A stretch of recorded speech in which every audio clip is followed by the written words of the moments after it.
Hello, and thank you very much for joining today's webinar on siliconization testing. First of all, a few housekeeping things. You can use the chat function to ask questions anytime during the webinar. During the webinars, we also have the possibilities, we built that in to keep you entertained, of course, and to get some feedback from you. So there are some polls in between, and this is for us and maybe also for you a little bit helpful to see what the motivation is to test silicon and what you can do maybe in the near future or what you're already doing. And before we really start with siliconization testing, please give me the next three minutes to introduce rap.ID, my company. I'm Oliver Vallet, one of the co-founders of rap.ID. And we started nearly 15 years ago with particle identification in mind, and we built instruments because sometimes we're confused, or it's confusing to be both an instrument manufacturer and also a provider of contract testing. And we built these particle explorers because we explore particles, we identify them, and they were mainly used in foreign particulate matter and parenterals, but also in inhalation drugs and other industries. Now, the other instrument we manufacture is the layer explorer, and that's what we will mainly talk about today.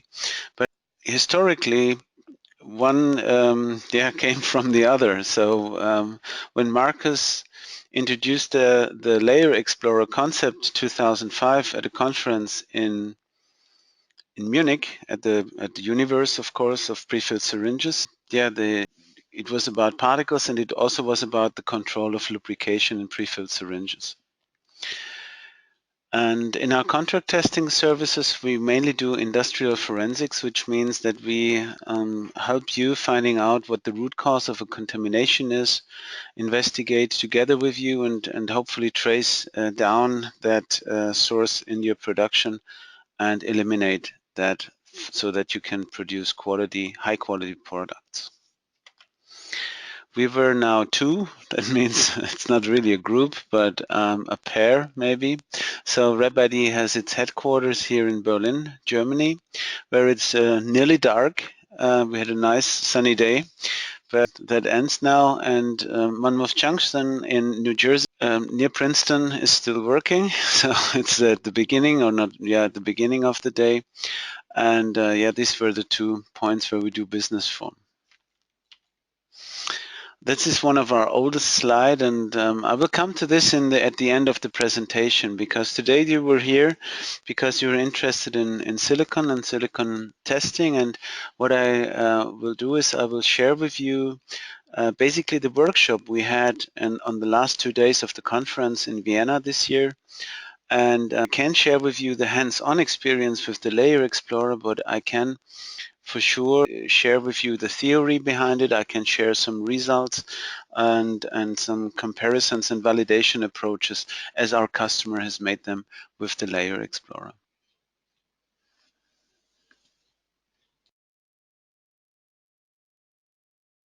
Wow, that's great. Thank you. About 94% here say yes, it's important to control the siliconization of a syringe. And the other 6% don't think so. This is, I think, a great quote and great voting. And so, I'm really happy to share this here with you. That's our way of controlling silicon oil, but also compare it with other methods that are there on the market. And that's what we do in the beginning. Just to bring you into that, there were different ways to siliconize a syringe. And one way to do that, the easiest way, I think, is to spray on silicon oil. And that kind of lubrication forms layers.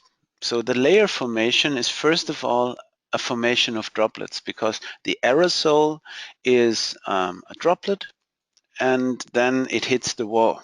So I can simulate that here.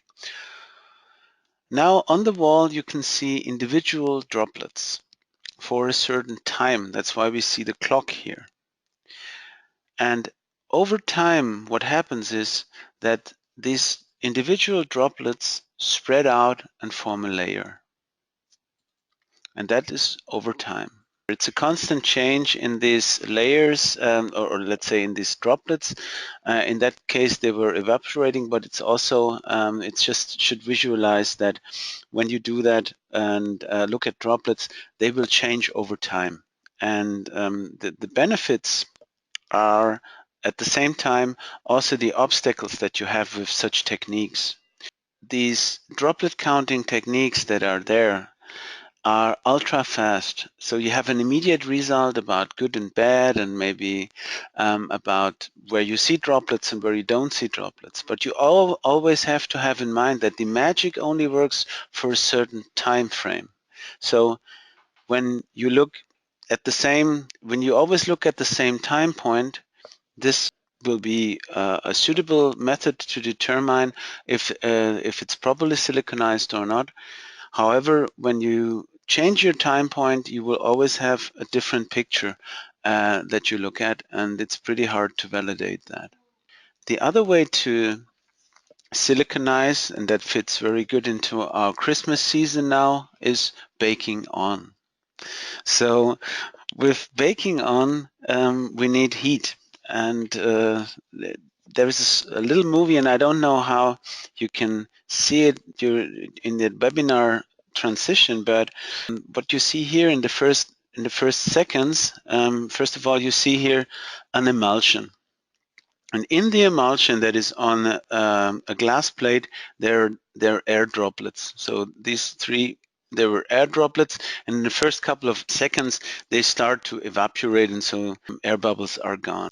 So in this next phase, we see clearly the silicon oil droplets in the emulsion, and yeah, there were droplets. So there were droplets in an emulsion. Same thing as we talked about before, and the droplets were in the air. Now the droplets are in water, emulsified.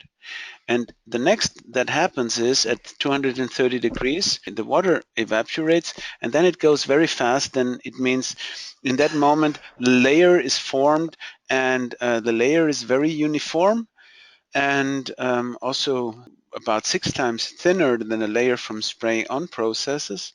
And it also makes some chemically, it changes a little bit chemically, so you can't really extract it. So that's actually what you see here. This is the formation of the layer when the water is evaporized. So this slide gives you an overview about the different methods that are available to control the siliconization. That's also how it's called, of a syringe or a cartridge. So one is the force displacement. That means you move a plunger and you monitor the force that is necessary to do so. And this is of course dependent on the diameter of the plunger and the cylinder. That means the glass cylinder. And yeah, it takes some time, and it's also destructive for the sample, of course. And it's like, it's not only the layer you look at, it's also different factors that go into that equation. The next thing I would concentrate on is the so-called IR check. That's a technique that is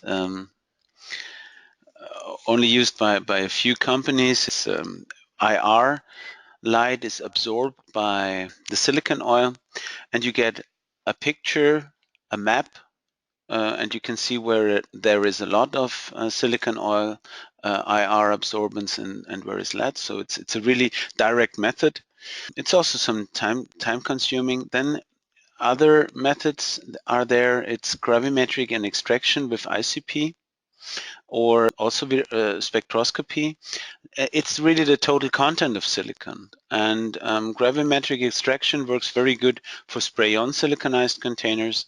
It's pretty hard to do that on the bake-down because the amount of silicon is 6 times lower. Then there is, besides other techniques, ZebraSci is doing imaging analysis. There is also, when you go to Novak Wenzel from Gerresheimer, he also has a second company at hand that is also doing that image analysis, and it counts droplets. And the third method is ours. It's like our baby, the layer explorer, that I will explain in great detail now. And now it's time for the next question. Okay, this is great. So now about nearly 80% of the attendees have voted. And well, of course, I'm really happy about the result because I see that a great majority is working with the layer explorer. So um, I always claim in here that this technique became a standard of measuring the layer thickness distribution, and that makes me really proud and happy. And besides that, I also see that you do extraction and weighing, and also a good third is doing image analysis for droplet counting. So that's we have all means here, and about 19%, it's the smallest portion, is doing extraction with combined with spectroscopy, and that's not a surprise because for the pre-filled syringes, it's only a small portion of pre-filled syringes is really baked on because of the stake needle processing, and but the cartridges are of course baked on, and all other bulk processes. So yeah, thank you for that vote, and I will now continue talking and explaining the layer explorer. So here you see the layer explorer, and with that instrument you're able to put the syringe in here, and then I've already started to draw. The light travels this way down and travels all the way up. In between something happens, and that is spectroscopy that we're doing. And in fact, it's not only one spectroscopy method, but it's two. And to control the syringe in all three dimensions, we have these tables. And also for the rotation, we have the engine here, that motor that turns the syringe 360 degrees around so that you have the full rotation. The basic instrument uses interferometry. Interferometry is a very old technique. It's basically that we measure a color, and that color is then fitted with an internal algorithm to a mathematical function. And from that, we calculate, or the instrument calculates the layer thickness. And then the color display is then representative for a certain layer thickness. The ultra thin is actually a measurement extension, and that means that what we have here is a Michelson interferometer. And with that interferometry, we were very, very sensitive because now we don't use white light interference as the other techniques, but we use a laser interferometer. And that works very, very good down to 20 nanometers in layer thickness. And it works well at the moment, or at the time we made that presentation, it was glass only, but very recent we made also some measurements on COC syringes, and we have seen that it also works there. So maybe that's some news for you, that we can now also do, in some cases, plastic with the ultra thin. What the instrument then does, it combines both measurements to one result. And that result can be displayed in different means. And I can also share some raw data with you now. That means we have a single line representation, and we also have a map. And that map can be 2D or 3D. And we can now look into a cartridge report. So when we do this, that's one cartridge, and we do have per each layer, we measure the layer thickness as an average in nanometer, and we give something about what we think is useful, and that's the standard deviation, the relative standard deviation in that line. And that number is a measure for the inhomogeneity of that individual line.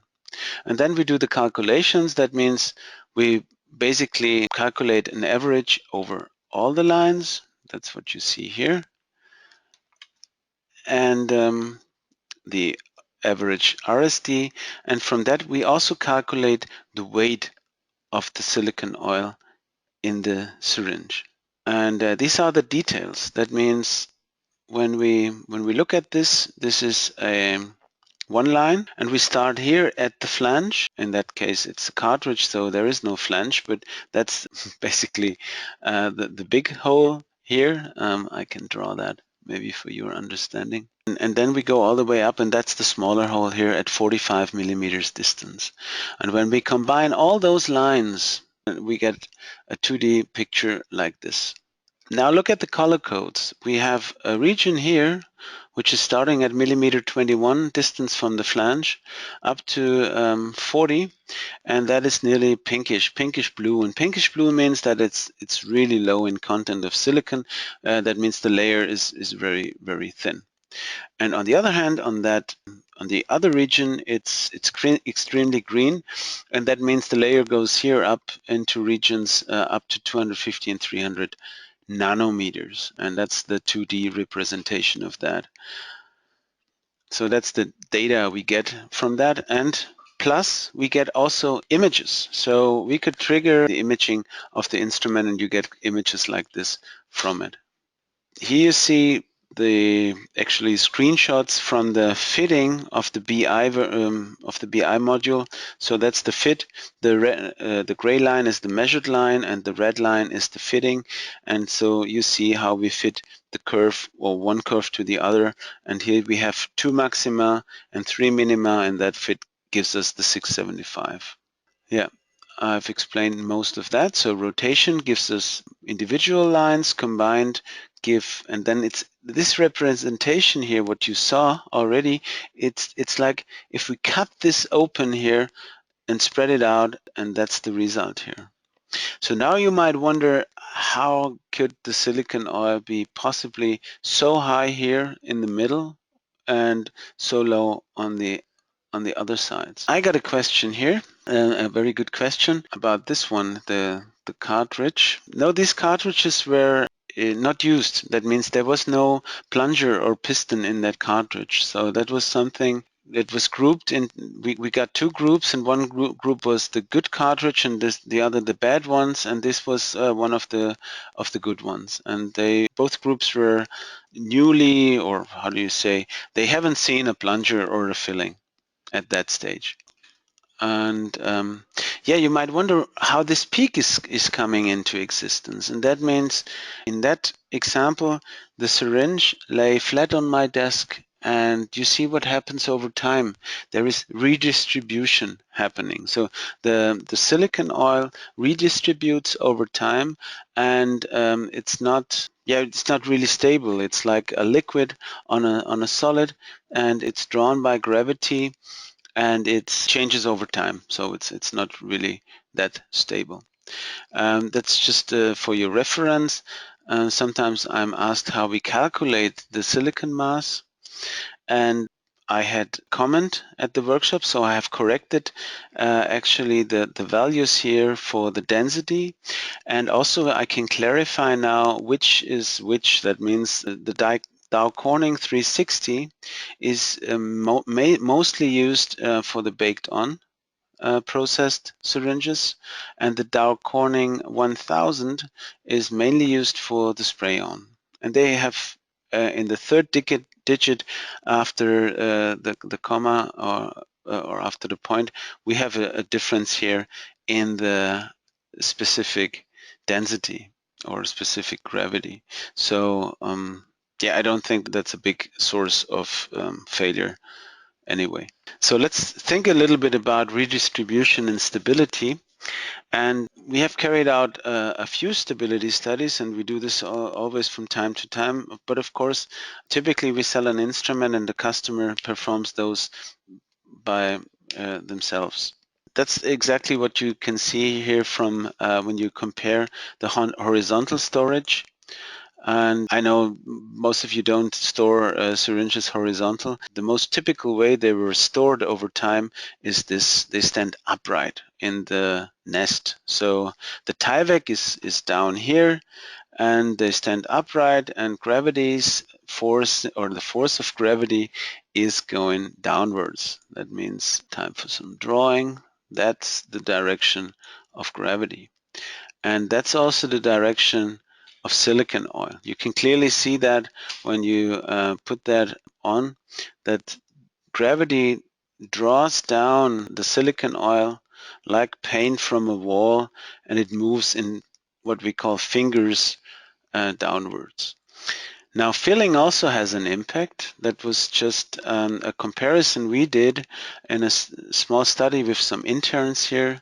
And we filled a syringe, and before we filled it, we tested it. So this is here before filling, and you see everything is nice and smooth, and it's really a good, nicely siliconized syringes. Sometimes I'm asked what is a normal silicon amount, and typically what you would specify is about 400, roughly 400 micrograms, 400 nanometers. For a 1 ml long syringe, that number is nearly the same. This is what happens when you fill water for injection or just water in, and it forms these bubbles again. And that's, of course, what you can use then to do imaging analysis. The formation of bubbles, you will have them when you fill water into, or also a bovine formulation into the syringe.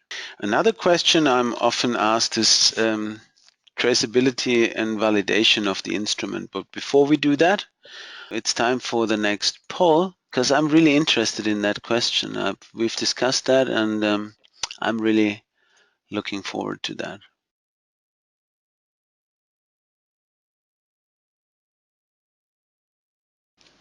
Okay, this is great news, and let me just comment this. So the question was, when do you check the silicon layer? And 50% nearly do this before filling, which we also discussed this during lunch today, and we also think that's very useful, before you fill something in, that you want to know if the container you fill it in is properly siliconized. About 29% do this after filling, and a good half of you is doing this during stability studies. And a good third is doing that in the development of a packaging for vendor qualification, also very useful. Yeah, a good half of you is doing this for compliant root cause investigation. Yeah, thank you. Very, very interesting. And as promised, I will share some data from traceability and validation studies as far as I have it. And that means that first of all, we have these standards, and the standards, it's something we manufacture those standards from, in fact, from Phiolax tubes. And on those tubes, we add a layer. That means half of the tube, if that is a cut open tube, half of that tube is siliconized and the other isn't. That means not siliconized, sorry, half of the tube has a layer and the other half doesn't. So what we put on top here is a layer of magnesium fluoride, and we see a change here, and that means it jumps up and then it goes down. And so we have several thicknesses like 40, 80, and 120 and 500 nanometers to test the entire equipment, and that's traceable, and it stays also it's stable, and you can requalify that. The instrument scans individual lines, and you could measure up to 36 lines with 200 points, which gives you 7,200 individual measurement points.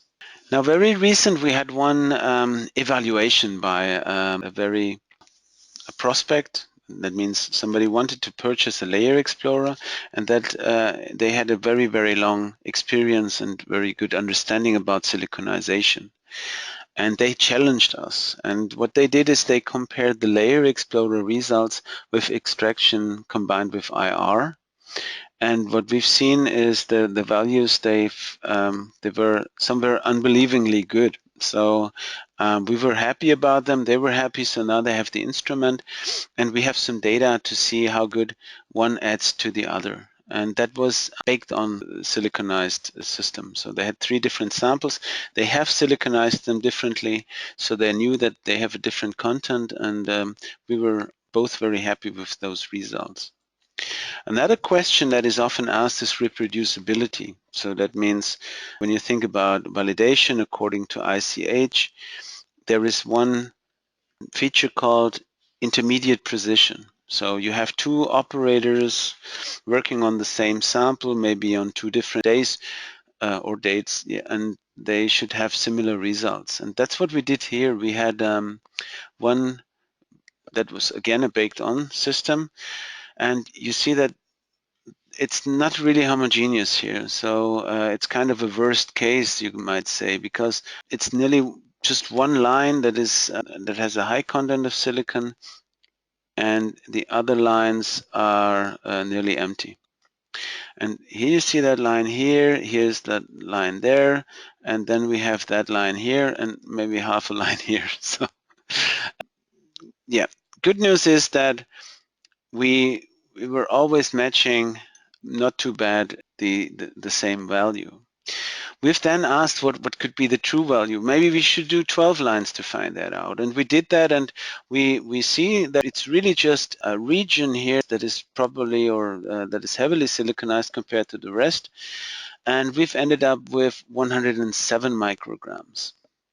And when we put that into a table, we see that when we do calculate the mean of all measurements, it's about 110. And so we're plus minus 5% in the reproducibility on different days, on different operators and that. And I think that is a very, very good result. And it's also, well, good enough to judge a syringe or a cartridge's siliconization and homogeneity over time. So for stability measurements, that is something I can recommend, and maybe you might do this yourself. Another thing that people ask us, and these are very old slides, and if you can share some data with me, I would be very happy to have some new slides because we don't have any force displacement instrument here, and I would be happy to have some newer data. And you see this in that first example, we have a lot of silicon oil in the flange region, and then it goes continually down until we have nearly nothing, starting from 35 to 39. And here's the other way around. So we have a lot in that region. And when you compare this to the force displacement data, you clearly see that the force is going up in that region where the silicon oil is going down. I have a very good question here. It's about reproducibility, if that is possible with only with baked on samples, or if that's also working with spray on. And I can assure you that it's also possible with spray on samples. So we do this from time to time, especially when we do contract testing, that we have so-called witness syringes. That means a syringe that has a known amount or a known pattern of silicon oil, and we use that syringe over several days of measurement. So sometimes the measurement campaign starts at the beginning of a month, and it takes about 2 weeks to finish. And every other day or every day, in fact, we measure the same syringe at the beginning of the day. And because the customer, well, of course, pays us for that, but also that is his internal reference that they were wishing us to show them. And so we do that. And we have now data over several years of measuring, and now it comes not the same but similar syringes. You could do that with the same for a couple of days, a couple of weeks. If you put them back into the fridge, we store siliconized samples at less than 5 degrees Celsius in controlled fridges. And so with doing that, we try to prevent the silicon oil from redistributing. So that's what we do there. And another question about the force profile, I unfortunately don't know if that was a filled or an unfilled syringe or cartridge in that particular example. And I guess it was unfilled, but this is just a guess.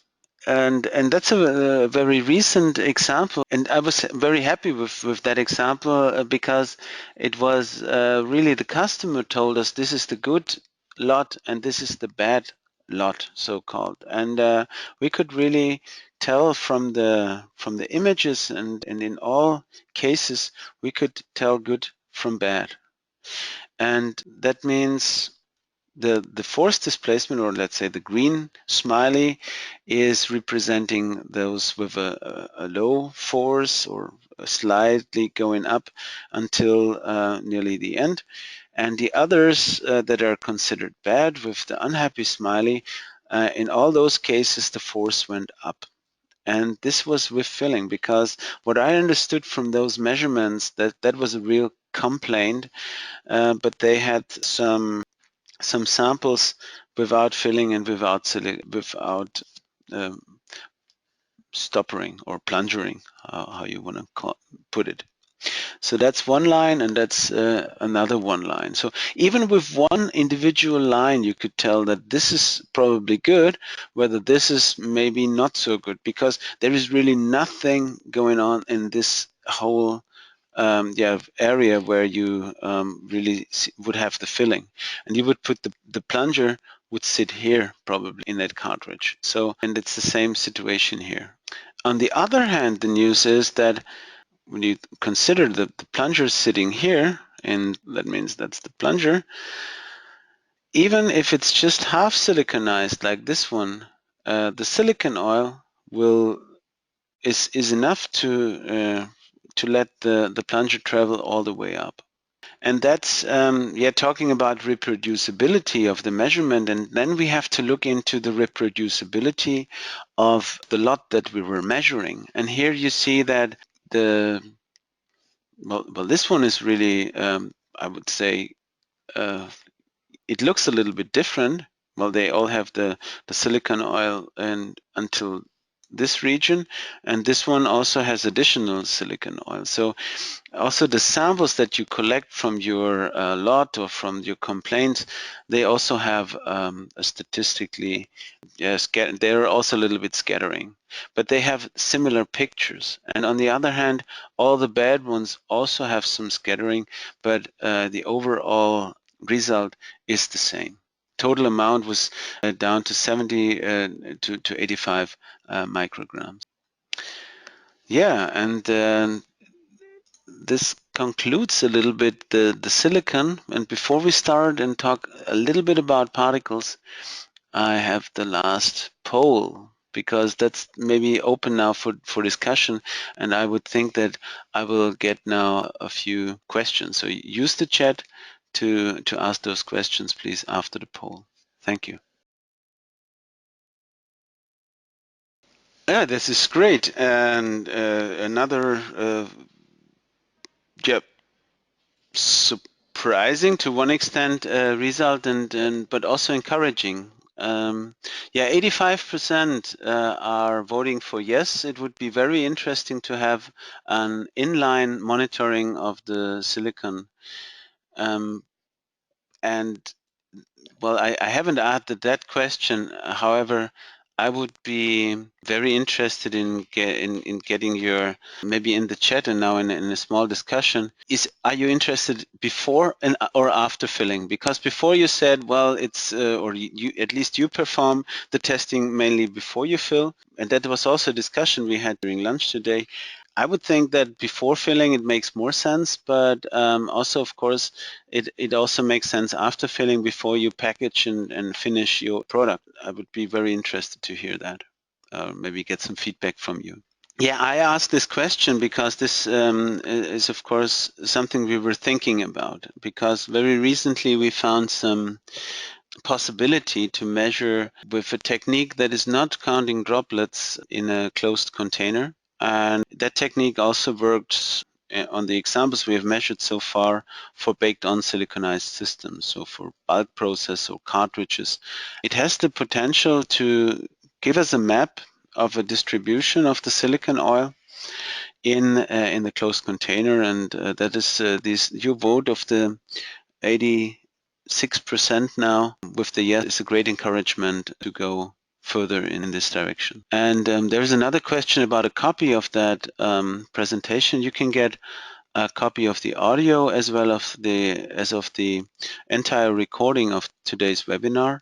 And yeah, this will be provided, of course, right after the webinar. Now we come to the last point, and also, well, first of all, to the conclusion, and then we talk a little bit about particles. So if I conclude, we all agree here that the quality of the silicon layer is an important factor in the product's functionality. That means, and therefore it's also a very important quality aspect. For me, a takeaway point was that to share with you that temperature and orientation is changing the silicon oil. So especially for the spray-on systems, they were vulnerable, they will change over time. And when you do a vendor, or when you have discussions with your vendor, you might also consider how long you store syringes and how you store syringes before you fill your product. Yeah, thank you very much for your attention and for joining today's webinar. And as promised, you get a recording of it. Thank you. There is one question about the filled syringes, and I can confirm that we were working at the moment at a method to measure filled cartridges and syringes, yes. And as it looks today, it will also be possible with the existing or with the modern existing platform, and we can integrate that into that, hopefully. So yes, I can confirm that. Yeah, another very good question. The question is if it's possible to check or to use the layer explorer to measure and visualize silicon oil on a used cartridge. And it is, yes, we have done that, of course, for complaint management. That is typically done. What we do then is we try to empty, or there is two ways to do that, of course. One way is to get out the plunger to the back side, and then we dry the syringe or the cartridge in a desiccator for about 10 hours, and then we measure the dried, emptied cartridge. So yeah, that's how we basically do that. Sometimes we even do usage studies. So we have some newly developed implants where the plunger is moved several times up and down, and they want to see changes or the behavior after several movements of the plunger in such a system, and we also do that.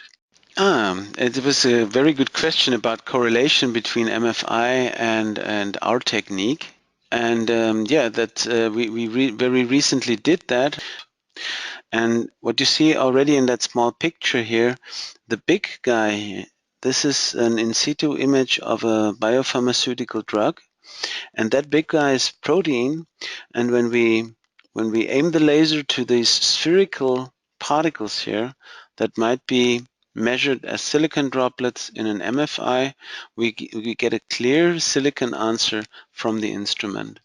And that works reliably now down to 4 micrometer. And it's also working on extrinsic particles like a polyester fiber. When you look at that, so this polyester is also in situ. It's swimming in a biopharmaceutical formulation, and it also gives us a nice polyester signal. Even glass is working there. So yes, you can connect the imaging of silicon and protein with the Raman spectroscopy, with that tool in the wet cell. On the other hand, when you have silicon particles like that, you can, or proteins, you can also measure them on the gold filter. So we have these gold coated filters, and one of those particles that looked like this, that means we have isolated them on the gold coated filter. So you see here, this is the gold, and the black dots, these are the holes in the gold. And we measured it with 532 nanometers Raman and 785. And in both cases, we see protein and silicon oil mixed up in that particle. But yeah, I won't show more slides of next week's webinar. So please join us next week. So thank you one more time for your attention in this webinar and for staying with us this afternoon or this morning, depending on where on this nice planet you are. And I wish you a pleasant time. And if we don't speak before Christmas, also very nice holidays. Thank you very much for joining, and bye-bye.